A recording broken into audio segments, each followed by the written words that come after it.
Pintu teater 2 telah dibuka. Para penonton yang telah memiliki karcis dipersilakan memasuki ruangan teater.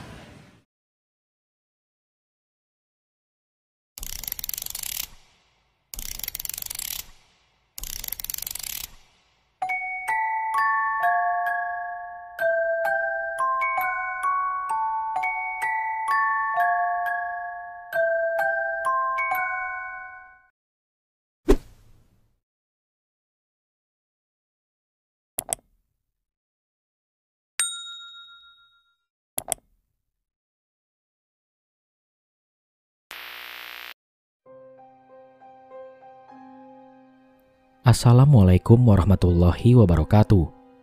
Kembali lagi dengan saya Aldi di channel Mereka Ada. Dimanapun kalian berada, saya doakan semoga kalian dalam kondisi sehat dan selalu diberikan kemudahan dalam menjalankan segala aktivitas. Pada kesempatan kali ini, saya akan membacakan story dari Mas Jagat tentang sebuah teror dari sosok kuntilanak yang menyerupai temannya bernama Ratih. Ratih diketahui tewas mengenaskan, dan konon arwahnya belum tenang sampai si pembunuh mendapatkan balasan setimpal. Oke, tanpa banyak basa-basi lagi, mari kita mulai ceritanya.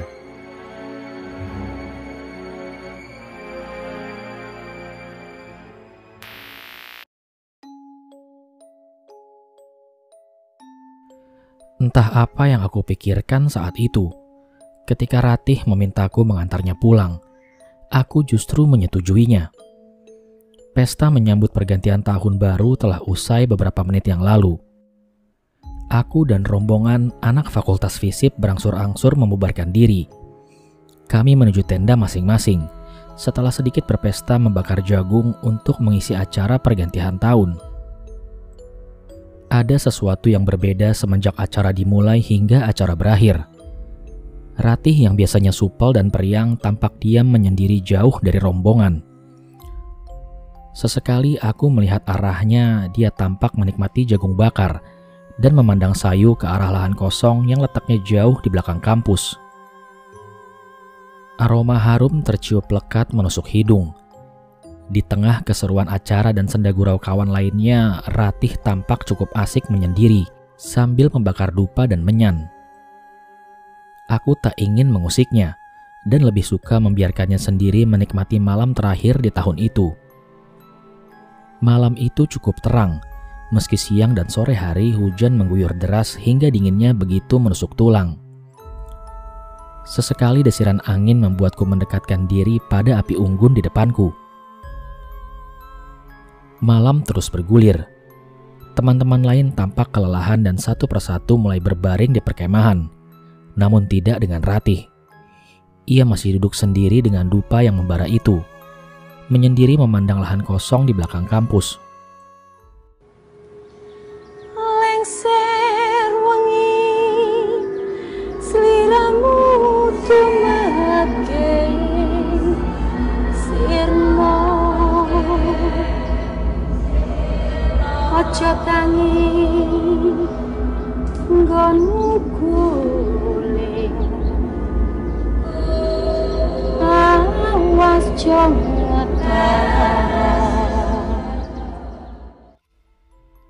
Sayup-sayup terdengar suara Ratih bersenandung tembang Lingsir Wengi. Seketika juga aku merasakan segenap bulu kuduku merinding. Rasanya ingin aku memandang wajah Ratih yang sedang bersenandung itu. Tapi otot leherku seolah kaku hingga wajahku tetap tertunduk mendengarkan lagu itu sampai benar-benar tak terdengar lagi. Sunyi dan sepi. Teman-teman yang lain sudah kembali ke tenda, sedangkan aku masih berada di depan perapian membakar jagung yang tak kusadari kian hangus. Tiba-tiba Ratih mendekat. Aku rasakan jemarinya begitu dingin bagaikan balok es. "Ratih, kenapa nggak balik ke tenda?" Ucapku setengah gemetar. "Temani aku pulang." Ucapnya datar sambil menunjuk ke arah lahan kosong bersemak belukar di belakang kampus. "Pulang?" tanyaku dengan heran. Jam menunjukkan pukul 2 pagi. dan tak mungkin berkendara dalam malam sesunyi ini meski aku tahu rumah Ratih hanya berjarak 4 km dari kampus. "Mari," ucapnya lagi sambil berjalan sendirian ke arah kegelapan. "Ya udah, aku pakai jaket dulu, sama ambil motor," ujarku yang merasa iba atau tak mungkin menolak permintaannya. Beberapa menit berlalu. Aku sudah mengenakan jaket sambil mendorong motor menyusul Ratih yang berjalan di depan, di pekatnya malam ini. "Ayo naik," ajakku padanya setelah posisi kami sejajar. Ratih kemudian memandangku.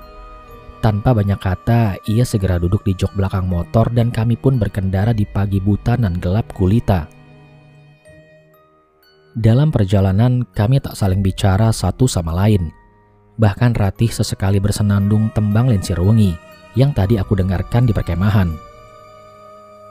Memang rumah Ratih berada di balik bukit belakang kampus, yang berjarak kurang lebih 2 km dari kampus. Kendaraan hampir melintasi lahan kosong dengan pepohonan tinggi besar. Mungkin beberapa menit lagi aku akan tiba di rumahnya.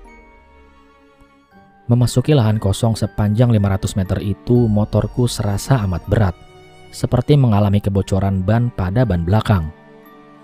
Ingin berhenti rasanya nanggung, hingga dengan terpaksa terus melaju dengan keadaan kondisi motor teramat berat.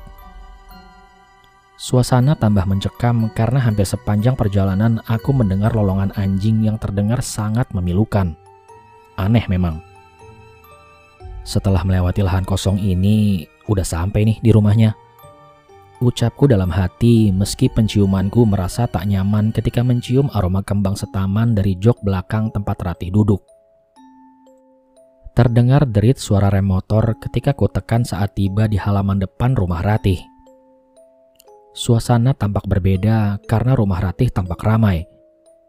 Beberapa orang tengah mengobrol. Tikar yang masih digelar, dan beberapa gelas dan piring berserakan seperti habis ada acara tirakatan. Mungkin mereka juga habis kumpul-kumpul menyambut tahun baru seperti aku di kampus tadi, pikirku saat itu. "Wah, Mas Jagat, tumben jam segini kemari," sapa seseorang yang sedari tadi mengamatiku dari pintu rumah Ratih. Pria itu adalah Pak Narto, ayahnya Ratih. Pria paruh baya itu tampak heran dengan kedatanganku. "Iya Pak, tadi kami ada acara bakar jagung di kampus untuk ngisi acara malam tahun baru.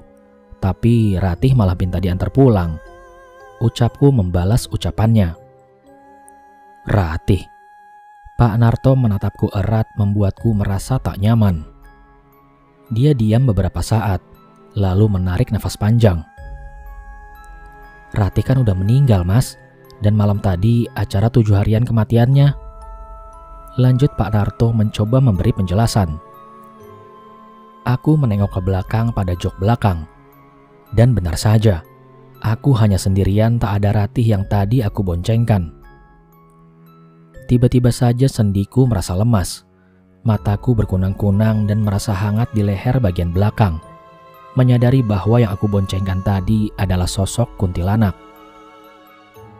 Memang hampir 2 minggu ini aku tak berjumpa dengan Ratih. Di acara bakar jagung tadi pun ia terlihat menyendiri, dan tak ada satu teman lainnya yang berbicara kepadanya. Mungkinkah masih ada urusan yang belum selesai di dunia, hingga ia memintaku mengantarkannya kemari.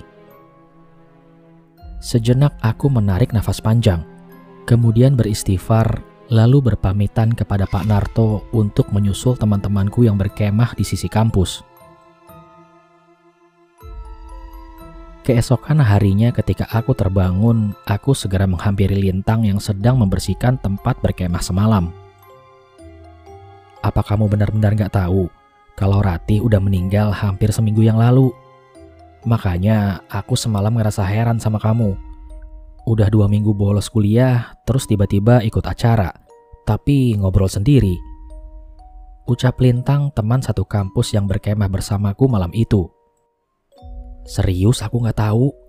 Ya, aku sempat dengar ada mahasiswa kampus kita yang tewas dibunuh. Cuma aku gak nyangka kalau itu Ratih teman kita. jawabku. Kemudian Lintang mendekatiku. Ia menatapku dengan sangat erat. Aku bermimpi Ratih mendatangiku minta tolong. Tepat di malam dia besoknya ditemukan tak bernyawa. Lintang bicara setengah berbisik. Aku menelan ludah, menahan ucapan Lintang selanjutnya. Kita harus bantu dia. Lanjut Lintang lagi. Kita? Kamu aja kali, aku mau ogah urusan sama hantu. Ucapku sambil berjalan pergi. Namun terlambat, karena Lintang menarik lenganku hingga posisiku sama saat berhadapan dengannya tadi. Aku sama kamu seolah dapat petunjuk untuk mencari penyebab kematiannya. Jadi mari kita selesaikan sebelum menjadi mimpi buruk yang panjang. Ujar Lintang menutup pembicaraan. Hujan sedari sore tak berhenti. Tanah becek berair membuatku malas melangkah pergi. Kampus kian sunyi.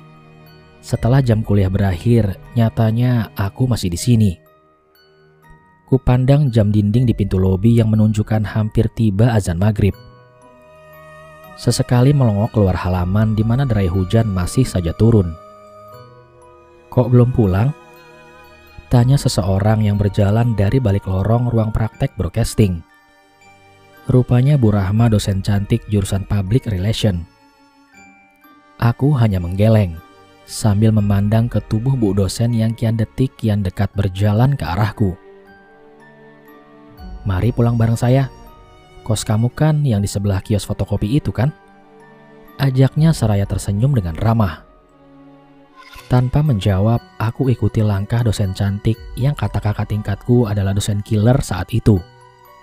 Hingga aku mulai masuk ke dalam mobil sedan hitam miliknya dan melaju bersama dalam guyuran hujan. Hari telah petang. Senja pun berganti dengan malam.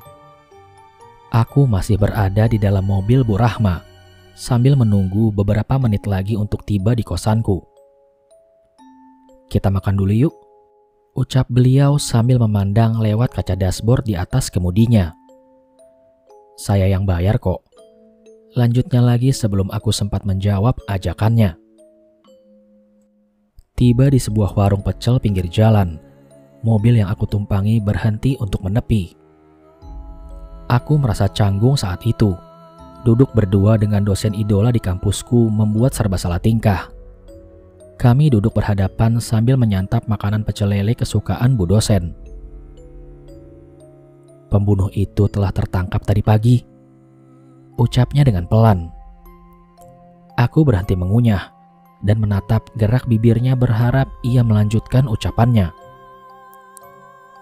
Ratih pasti sudah merasa tenang di alam sana karena pembunuhnya telah tertangkap dan keadaan kampus kita kembali normal.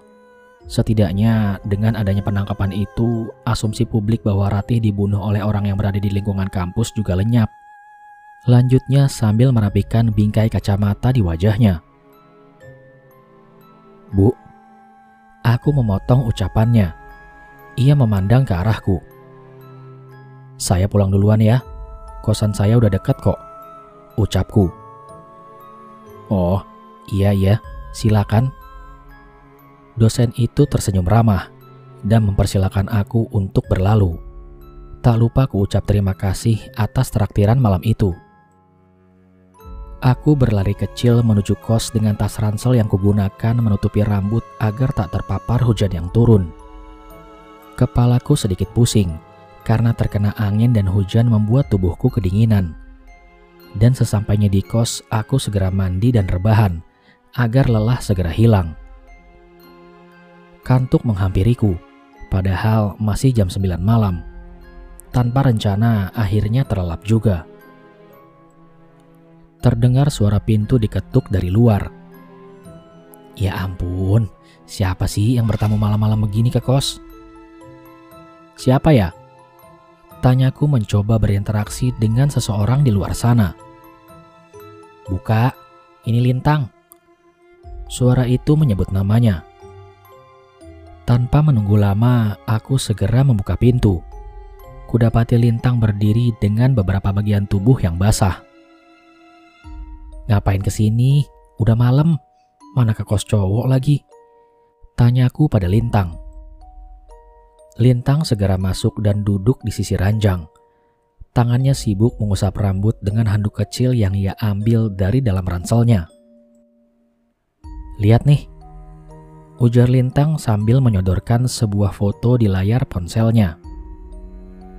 Bukannya ini gelang milik Ratih? Tanyaku. Lintang hanya mengangguk. Aku coba menerka kemana arah pembicaraan Lintang nantinya. Pada penemuan mayat Ratih, dia nggak pakai gelang ini. Coba kamu lihat gelang ini. Ini seutas tali yang kuat. Mungkin butuh bilah tajam untuk melepaskannya. Atau memang Ratih sendiri sengaja melepaskannya sebelum kematiannya. Lintang mulai melanjutkan kata-katanya. Sebentar, maksud kamu Ratih tahu dia akan dibunuh? Tanyaku makin penasaran. Lintang hanya mengangguk. Aku pun menceritakan soal pembicaraan dengan Bu dosen Rahma saat pulang tadi dari kampus. Pembunuh Ratih masih berkeliaran di luar sana. Yang ditangkap tadi bukan pelakunya, gumam Lintang. Lebih baik kita ke lahan kosong itu sekarang juga, ajak Lintang kepadaku. Itu adalah sebuah ajakan yang konyol, karena hujan masih berderai di luar sana, dan malam yang kian larut membuat semuanya seolah tak masuk akal. Namun rasa penasaranku yang begitu besar membuat aku menyanggupinya. Malam itu juga aku dan Lintang berkendara menyusuri lahan kosong yang membentang sejauh 2 km dari belakang kampus menuju pemukiman. Tiap yang kami lalui seolah menyimpan petunjuk kematian Ratih yang tragis. Di tepi sebuah jalan, aku dan Lintang berhenti. Setelah motor diparkir di tepi jalan, kami berjalan masuk ke lahan kosong yang ditumbuhi rumput dan semak belukar. Berbekal senter kecil dan penerangan seadanya hingga tiba pada sebuah tanah dengan bidang yang rata, kami berhenti sejenak. Coba kamu lihat ini.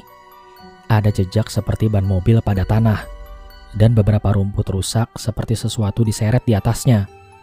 Orang waras nggak akan melintas tempat ini, apalagi dengan mobil, masuk sejauh 400 meter dari jalan yang bisa dilalui. Tunjuk Lintang pada bekas yang terlihat di hadapan kami. Lintang berjalan sedikit menjauh dariku. Ia kemudian duduk dan bersila. Kemudian terdengar Lintang bersenandung tembang Lingsir Wengi.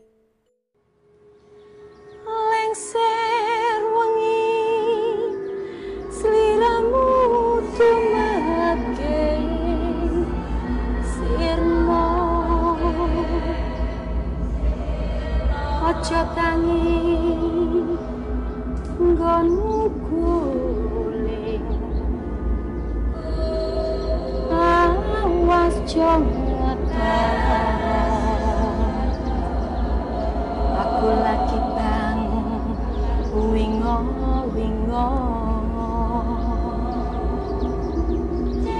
jin setan kang tak utusi.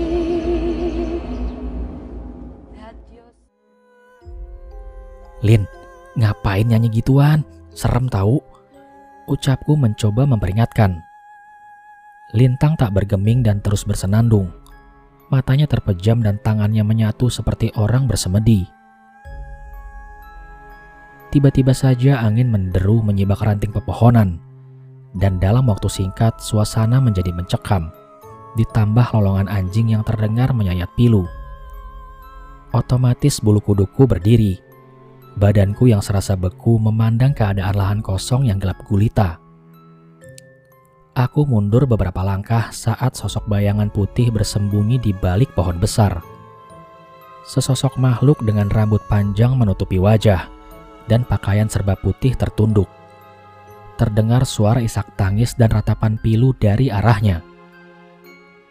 Lintang, ayo cepetan pergi. Seruku pada Lintang saat makhluk menyeramkan itu seolah berjalan terseok-seok ke arahku. Namun semua itu terlambat. Kakiku seolah tak memiliki kekuatan apapun untuk bergerak. Aku terjatuh dengan posisi terduduk. Dengan amat jelas aku bisa melihat wajah makhluk tersebut yang putih bagaikan kapas.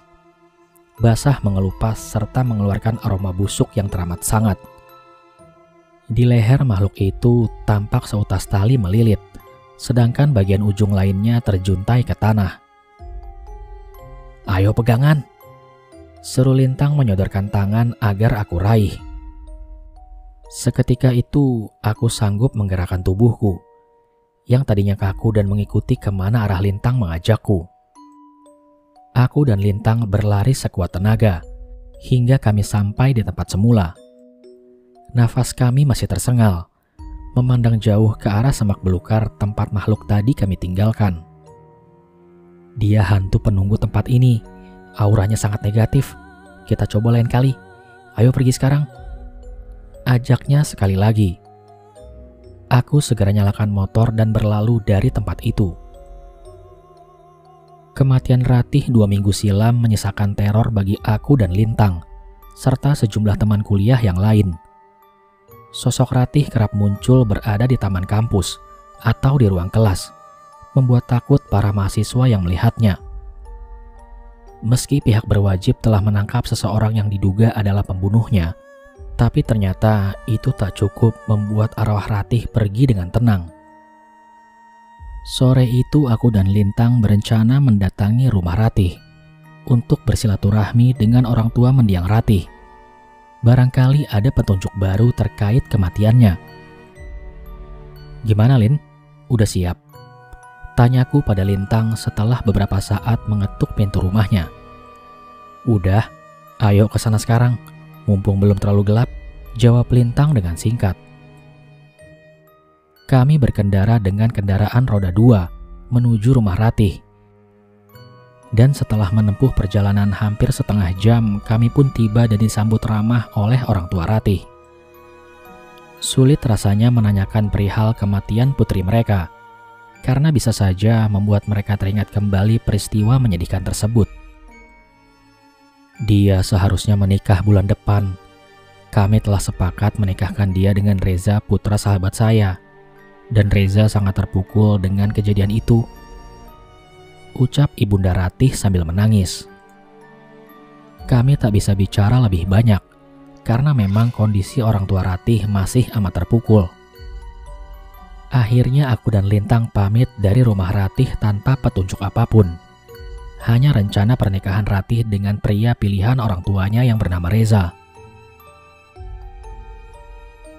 "Hati-hati ya, aku masuk dulu," ucap Lintang ketika aku selesai mengantarnya pulang hingga depan pagar.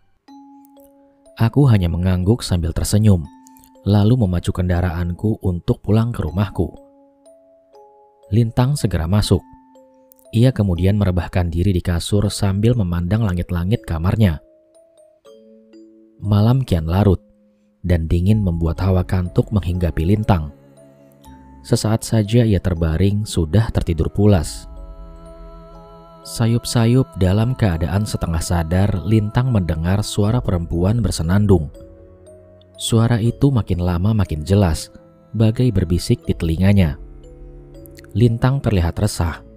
Beberapa kali ia gelengkan kepala. Wajahnya menyerit sambil ketakutan, dan peluh mengucur deras. Kemudian Lintang terbangun. Sebuah boneka berpakaian serba hitam berada tepat di sisi bantalnya. Dengan jelas ia melihat tangan boneka itu mencoba meraihnya. "Astaga, ini boneka yang tadi berada di rumah Ratih. Kenapa ada di sini?" gumam Lintang seraya menjauh dari ranjang. Secara tiba-tiba boneka terlempar dengan sendirinya. Dan bersamaan dengan itu Lintang pun menjerit histeris berusaha keluar dari kamarnya. Namun sayangnya pintu seolah sulit untuk dibuka. Dalam keadaan sangat takut, tiba-tiba muncul suara dari arah boneka. "Lintang, tolong aku." Boneka itu bangkit dan berjalan pelan lalu roboh di hadapan Lintang yang tengah meringkuk memeluk lutut di depan pintu kamar. "Kamu gak mimpi kan?"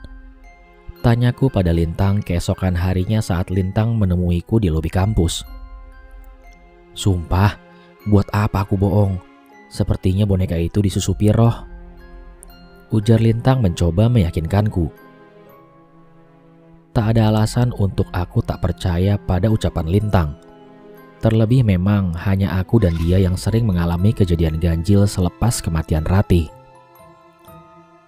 Tanpa menunggu lama, aku dan Lintang bergegas menuju rumah Ratih untuk menanyakan perihal boneka tersebut. Siapa tahu memang ada kaitannya dengan kematian Ratih. Boneka itu adalah boneka kesayangan Ratih yang telah ia miliki sejak usia 8 tahun. Dia gak pernah meninggalkan boneka itu.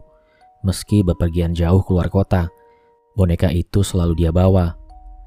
Saat kematiannya, boneka itu ditemukan hanya berjarak kira-kira 20 meter dari jenazahnya. Kami mencoba menyimpan di dalam lemari, tapi beberapa kali boneka itu raib. Seorang dosen pernah mengantarkan boneka ini ke sini. Ucap ayah Ratih. Dosen? Siapa nama dosen itu, Pak? Tanyaku antusias. Kalau nggak salah namanya Bu Rahma. Dia masih terlihat muda dan cantik. Ucap ibunya Ratih melanjutkan pembicaraan. Bu Rahma, gumamku dalam hati. Lintang menatap tajam ke arahku. Aku hanya diam dan mencoba menerka sesuatu. Bagaimana Bu Rahma tahu ini milik Ratih? Tanya Lintang kepadaku. Entahlah. Aku juga memikirkan pertanyaan yang sama. Jawabku dengan singkat. Apa benar Bu Rahma mengetahui hal ini? Terus kenapa tempo hari Bu Rahma justru memberitahu aku kalau pembunuh Ratih telah ditangkap? Sambungku pada Lintang. Aku melihat Ratih keluar dari ruang Bu Rahma beberapa hari sebelum ia tewas. Kita tahu kalau Ratih gak ada mata kuliah sama beliau. Bisik Lintang kepadaku. Kami segera undur diri setelah mendapat penjelasan singkat dari orang tua Ratih dan menyerahkan boneka tersebut pada mereka. Masih kami lihat boneka itu disimpan pada sebuah lemari kaca dan mereka pun menguncinya dari luar. Sepanjang perjalanan, aku masih memikirkan beberapa hal yang aku ketahui belakangan ini. Mulai dari gelang dan boneka milik Ratih, juga beberapa nama baru yang aku anggap pasti mengetahui apa yang terjadi pada Ratih sebelum ia meninggal, yaitu Bu Rahma, si dosen killer yang cantik, dan Reza sang tunangannya. Kematian Ratih yang terbilang tak wajar tak hanya menyisakan misteri, namun beberapa hal ganjil setelahnya. Terkadang aku seolah melihat Ratih masih duduk di bangku kelas saat mahasiswa lainnya mulai keluar. Atau bau harum yang tiba-tiba muncul di sekitarku, diikuti suara samar seseorang sedang bersenandung tembang Lingsir Wengi. Hari itu Sabtu sore di mana jam kuliah kampus memang minim, dan keadaan kampus pun tak seramai hari biasanya. Aku duduk bersantai di koridor kampus sambil menunggu Lintang yang tengah dalam perjalanan menyusulku. Suasana kampus kian sepi ketika Pak Marjono, si tukang kebun, menutup pintu gerbang kampus dan hendak bersiap untuk pulang. Pria parubaya itu menatap heran ke arahku yang juga tak beranjak pergi, dan ia pun kemudian menghampiriku. Saya kira kamu sedang berkencan sama Ratih. Dia sepertinya menunggu seseorang di dekat perpustakaan, ucap Pak Marjono. Terus terang, aku merasa sangat aneh dengan ucapannya barusan. Apalagi memang Ratih telah meninggal. Pak, kan Ratih sudah meninggal sebulan ini, ucapku pada Pak Marjono. Namun pria itu justru melihat lekat ke arahku dengan wajah bingung. Kamu jangan bercanda. Saya selalu lihat Ratih di sekitar perpustakaan itu, ucapnya lagi sambil menggelengkan kepala lalu pergi. Pria itu sesekali menoleh ke arahku, juga ke ujung lorong di dekat perpustakaan sambil melambaikan tangan seolah menyapa seseorang. Terus terang aku justru merinding mendengar ucapannya, dan perilaku tukang kebun kampus itu sangat aneh. Sesaat setelah ia pergi, aku memalingkan wajah ke suatu arah di mana Pak Marjono seperti menyapa seseorang tadi. Astaga, rupanya Pak Marjono tak bercanda. Tepat di ujung lorong, tampak seorang perempuan tengah duduk menundukkan kepalanya yang memiliki ciri seperti Ratih. Jantungku berdebar. Aku memandang sekali lagi orang itu masih di tempat yang sama, hingga membuat rasa penasaranku bergejolak. Tanpa pikir panjang, aku segera berlari ke arah tersebut. Anehnya, hanya sepersekian detik aku memalingkan wajah, bayangan orang itu telah lenyap. Tunggu! Teriakku ketika sampai di tempat ia duduk tadi. Aku pun masih sempat melihat punggungnya. Hah, tadi dia belok sini, tapi ini buntu. Kalau manusia nggak mungkin nembus tembok solid ini. Gumamku sambil memandang tembok yang ada di hadapanku. Ya ampun, di balik tembok ini bukannya ruangan Bu Rahma, ujarku dalam hati. Aku menengok kanan dan kiri untuk memastikan hanya aku sendiri di kampus ini sekarang, agar aku bisa menyelinap masuk ke ruang Bu Rahma. Ruangan Bu Rahma tak dikunci, hingga aku dengan leluasa berada di meja kerjanya. Dan tanpa pikir panjang, jemariku menggeledah laci serta tempat lain yang pantas aku curigai. Nah, ketemu! Teriakku dengan girang ketika tanganku meraih sebuah gelang berbahan kulit milik Ratih. Menurut Lintang, saat mayat Ratih ditemukan tanpa mengenakan gelang ini. Padahal sebelumnya gelang ini tak pernah lepas dari pergelangan tangannya. Sayup-sayup terdengar seseorang bersenandung. Semakin lama semakin terdengar jelas, hingga seolah berbisik di telingaku. Kutolehkan wajahku ke arah sumber suara itu. Dan tiba-tiba jantungku serasa mau copot ketika di belakangku berdiri sesosok perempuan dengan leher terjerat. Ya, jelas itu Ratih. Wajah Ratih yang kukenal. Hanya saja tampak begitu pucat dengan bibir membiru. Hembusan nafas makhluk itu serasa panas di leher belakangku. Aroma wangi menyengat pun begitu kuat.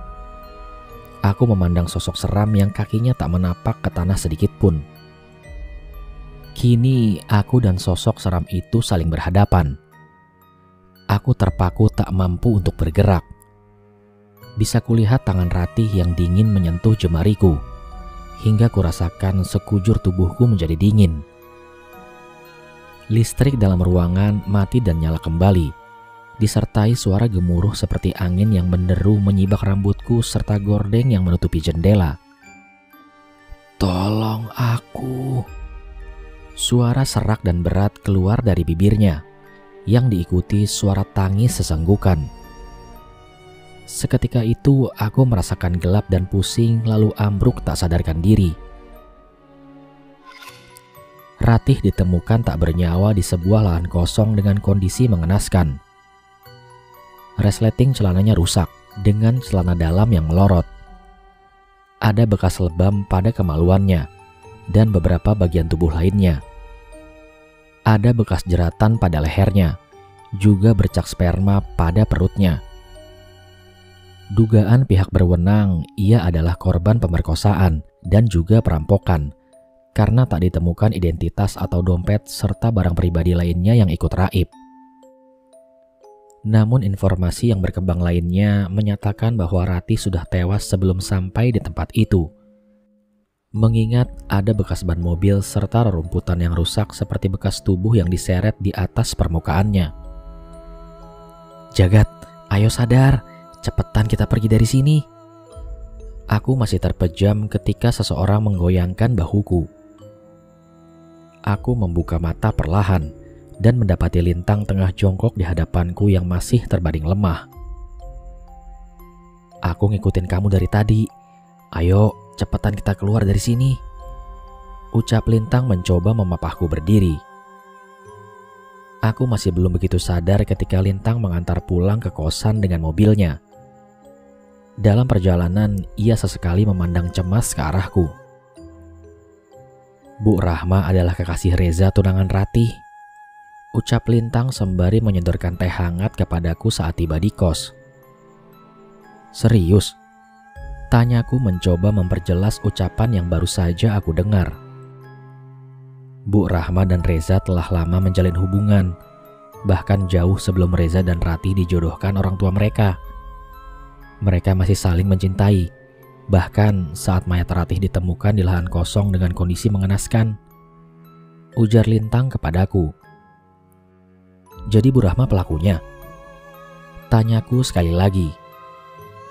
Entahlah, tak ada bukti yang mengarah ke sana, sahut Lintang sambil menarik nafas panjang. Bu Rahma meminta hubungannya dengan Reza berakhir, tapi Reza justru menolak. Ucap Lintang mendekap gelas teh hangat di jemarinya. Aku tak suka dengan keadaan ini. Aku harus tuntaskan agar kehidupanku normal kembali. Tanpa pikir panjang, malam itu aku bergegas menuju kendaraanku, mencari tahu titik awal mula permasalahan yang aku duga bersumber dari cinta segitiga antara Ratih, Bu Rahma si dosen cantik, dan Reza sang tunangannya. Jika itu adalah ulah Reza dan Rahma, maka aku harus siap menjebloskan mereka ke penjara. Meski nilai akademik aku pertaruhkan, mengingat Bu dosen adalah sosok teladan bagi para pendidik di kampus.